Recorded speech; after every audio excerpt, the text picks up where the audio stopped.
It's become more important to the organization to protect itself. I think that's something that he would say is bad, but that they have the ability to help people, I think is quite good. One of my favorite small moments of this whole show is when Tim is walking toward a house and the music is swelling and being very dramatic, and then you kind of stumble up a curb, and it's just perfect. Like whether it's that moment or just the other small mannerisms of Tim, how much are you coming up with on the fly and how much is kind of on the page? I think I might have just done that to make Hiromi laugh. uh, and they loved it. There's much more on the page than I could ever come up with. I'm not that creative. That's not true. Sorry, I have to interrupt you and step in. Like, it's absolutely not true. You're incredibly creative, and Joe comes up with like these different things on different takes all the time. Like, he continuously tries to like find different options to the scene, you know? She gets really mad about that. She's like, just stick to one thing.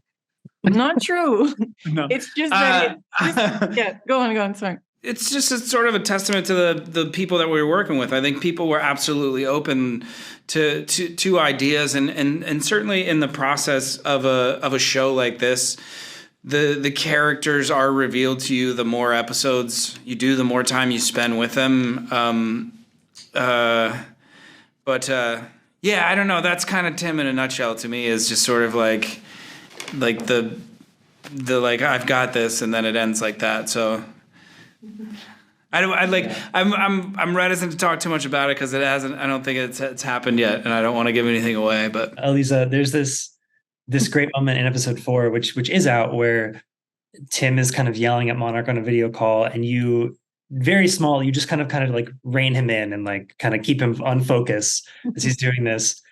What is Duval's, like, can you talk about how she sees him and just kind of the world in general? Because she does seem like a much more focused and driven character. I mean, I think they're both very driven. It's just that they have different skill sets. And I think what Duval will see in Tim is just this kind of this passion, this knowledge that he has about the subjects of, you know, that he's talking about Monarch.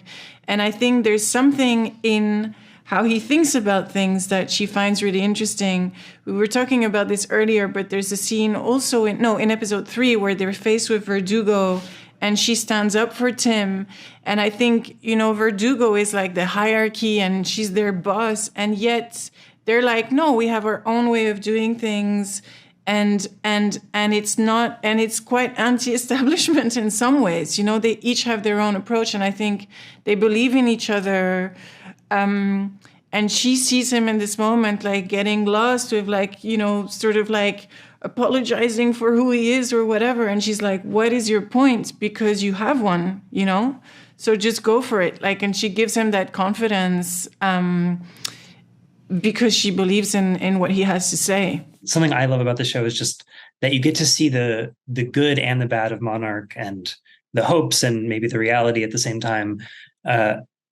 What do you think Tim would say are the pros and cons of the organization? Tim, you know, is like old school. I think he is like, would have like posters of young Bill Randa and Keiko on his wall and stuff like that. Like he looks up to those guys, and is just like their mission statement, that like little shoestring organization that they started, is what he wanted to go to work for. And I think what has happened is that the organization has expanded and gotten so big, and it's become this huge bureaucracy, that they have lost sight of what it is that they were there to do. And I think Monarch probably at this point spends more time trying to keep Monarch a secret than necessarily prevent these Titan events. And I think, you know, like Verdugo is a great example of, like, she's, as Elisa is saying, like, we're kind of anti-establishment and she's corporate. But, like, she has bosses to answer to and stuff like that. And it's just this massive chain of, like, but we have resources. We can help people. And I think that it's become more important to the organization to protect itself. I think that's something that he would say is bad.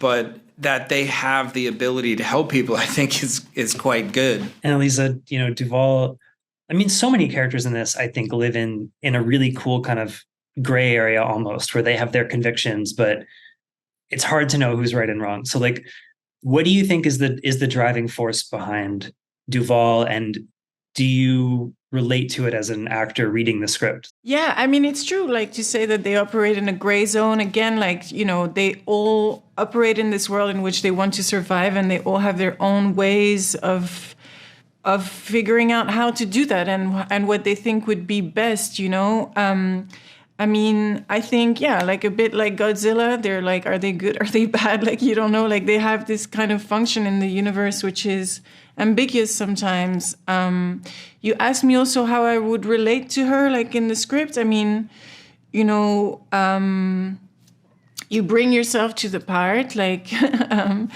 I relate to her in that she is kind of like her own agent in some ways. Like, she doesn't like to follow the rules too much. I would certainly say that applies to myself.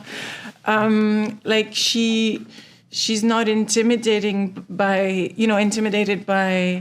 bureaucracy, or like she's in this because, again, I don't want to spoil, but she has like deep reasons for caring about the cause, and whatever is the means to an end, and to sort of like, there's a passion in there that is not rule-based, There are so many like iconic titans in this universe. Is there any that both of you would be excited to see or do a scene with in some future project? Yeah, I don't know. I mean, all of them, I think, you know what I mean? Like, because that just means that there's like more adventures and more stories. I don't mean to like cop out, but just like all of them. I'd like the amount of fun that we got to have, even with the sort of limited 10 episodes that we have thus far. We're just like, it's so much fun. And particularly like to see, what it is that we were looking at in the end, like to see the finished product is so satisfying. So like, yeah, all of them, because they all do different things. And so to that extent, like, we're going to get put in all kinds of crazy scenarios. And I'm like, I'll do that. Yeah. I mean, Godzilla obviously is one that is just, it's so eventful that, there's no way you can't be excited about that. But then also like new monsters, like, yeah, that's it. But again, we won't say too much.